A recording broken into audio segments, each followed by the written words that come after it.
Bonjour à toutes et à tous, bienvenue dans Cinécast. Salut Thibaut. Salut Guillaume.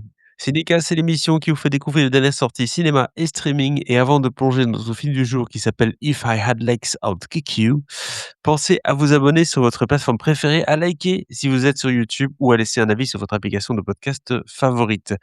If I Had Legs, I Would Kick You, hein, c'est pas un titre facile à prononcer en français.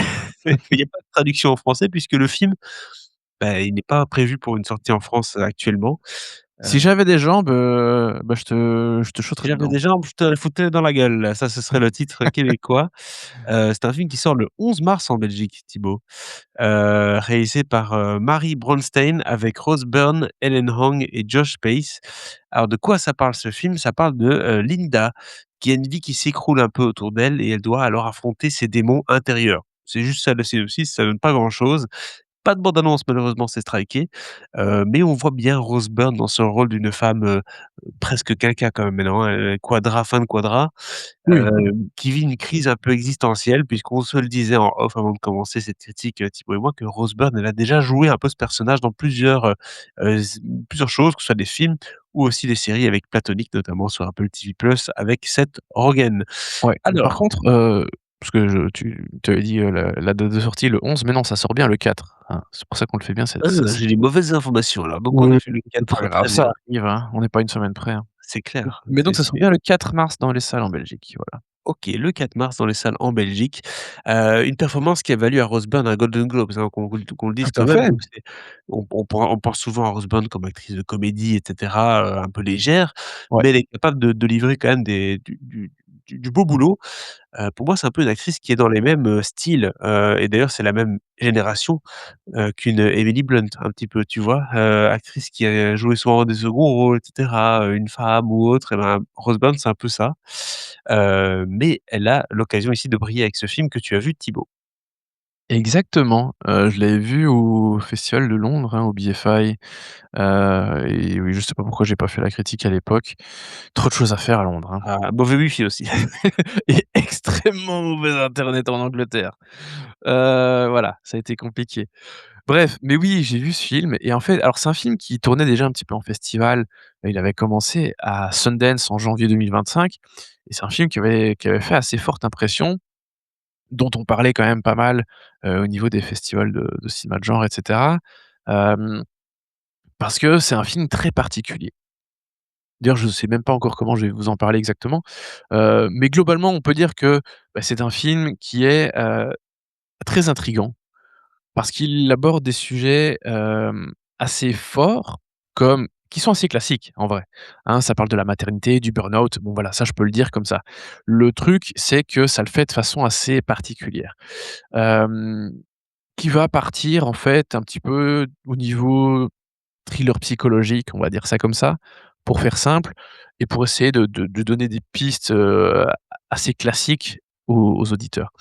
Donc voilà, on a un truc, un portrait en fait de cette mère qui va être complètement débordée par, ce qu'elle doit faire, hein. C'est compliqué avec son fils, elle doit aller voir des médecins, elle a son travail à gérer, elle-même va voir enfin elle est psy, donc en plus elle a ses patients qui sont pas simples à gérer non plus, qui vont la voir. Elle-même va voir un psy, hein, qui est un de ses collègues tout simplement. Donc elle a des relations très particulières un peu avec tout le monde. C'est-à-dire que sa vie est un peu sans dessus dessous et oui, clairement, en plus de, de son fils qui est compliqué et donc de tout l'aspect maternité qui est pas simple pour elle, surtout qu'en plus, au moment où le film se déroule, le père n'est pas là. Hem, il y a ce truc du burn-out qui arrive et qui fait qu'en fait, ce qui le rend intéressant, c'est qu'elle est quand même assez consciente, qu'elle est clairement, au en train de dépasser les limites, qu'elle est en train de basculer et qu'il faut qu'elle arrive à faire quelque chose, pour s'en sortir. Donc le film est assez, dans l'absolu au niveau de ses thématiques et cetera, relativement classique. En tout cas, ça parle aux gens, ce genre de choses.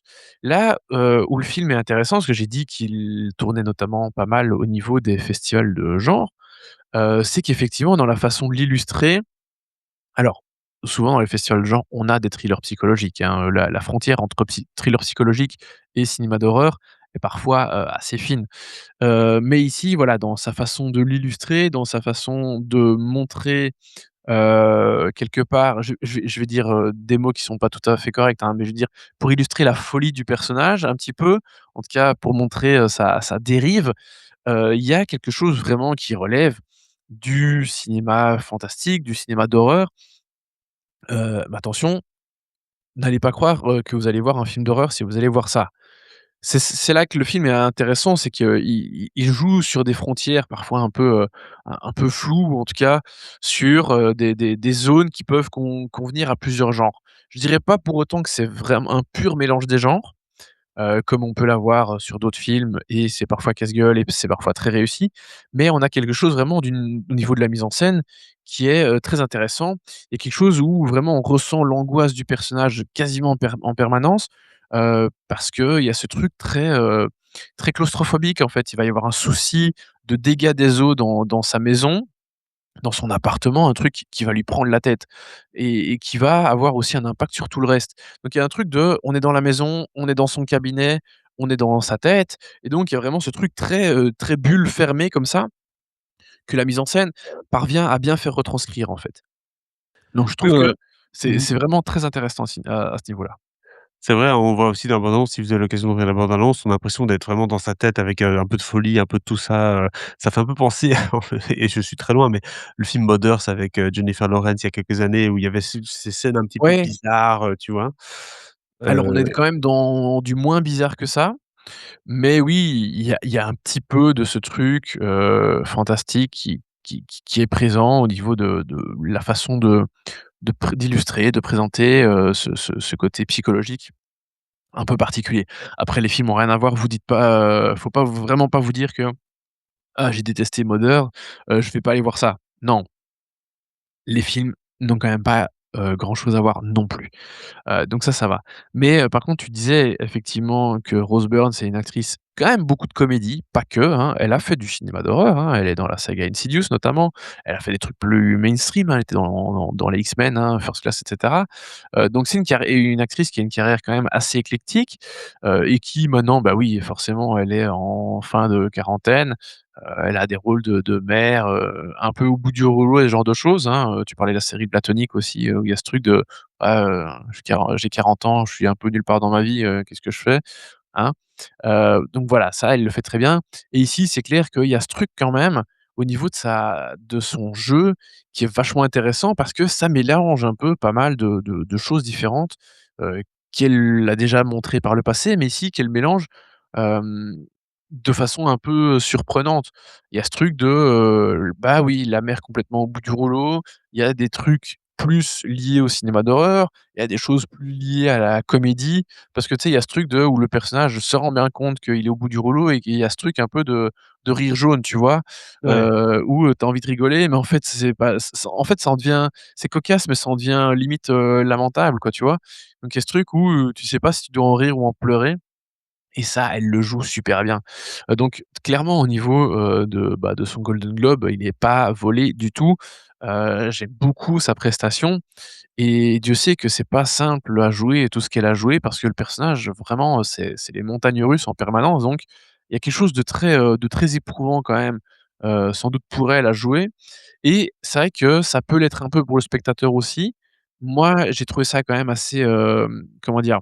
Bon le film dure 1h50, ça m'a pas choqué, j'ai pas trouvé ça lourd parce que bon, j'ai quand même l'habitude de voir ce genre de choses, avec des personnages qui partent dans la folie et cetera. Bon ils à nouveau, je dis que c'est pas purement de la folie, il y a quelque chose de plus, complexe que ça, hein. Mmh. C'est vraiment pour, grossir le trait et un peu illustrer de façon à ce que ce soit plus simple.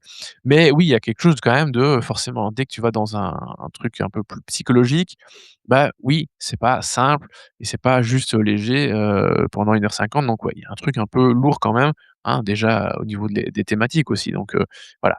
Et puis, il faut dire que le film et c'est là, pour moi, c'est une de ses qualités, mais je sais que c'est un élément qui va faire que certains vont être un peu laissés de côté. C'est que, on a parfois peut-être pas l'impression de pas avoir toutes les clés, de pas comprendre exactement de quoi il s'agit. Parce qu'il y a quand même quelque chose d'assez un peu hermétique, tu vois? Il y a pas mal d'ellipses, Il y a un côté très symbolique au film, ça c'est clair et alors moi personnellement, si je devais limite dire un point négatif par rapport à ça, c'est que ça devient trop clair à la fin, tu vois? Ah oui, Mais je pense que ce sera pas le cas de tout le monde, tu vois? Mais c'est après ça, c'est aussi une question d'habitude, hein et je veux clairement pas me faire genre: «Eh, je suis très intelligent, j'ai compris tous les films, machin». Heu, mais voilà, je ça m'a un peu trop sauté aux yeux sur la fin, ce truc-là où j'étais là: «Ah, ben en fait, tu étais peut-être pas obligé d'aller si loin dans ton explication. Je pense qu'on l'avait déjà un peu compris avant, tu vois? Donc je voilà, je ça c'est peut-être un petit bémol, mais je pense que la structure, le fait que, oui, il y ait tout ce côté symbolique, pas mal d'ellipses et cetera, le fait que le film soit un peu hermétique, oui, ça va rebuter un petit peu, certains spectateurs qui vont sans doute rester à distance, mais enfin voilà, je trouve que c'est un film vachement intéressant. Des films comme ça, oui, il y en a un petit peu quand même chaque année, mais est-ce qu'il y en a, autant, enfin, est-ce qu'il y en a beaucoup d'aussi bonne qualité que celui-là?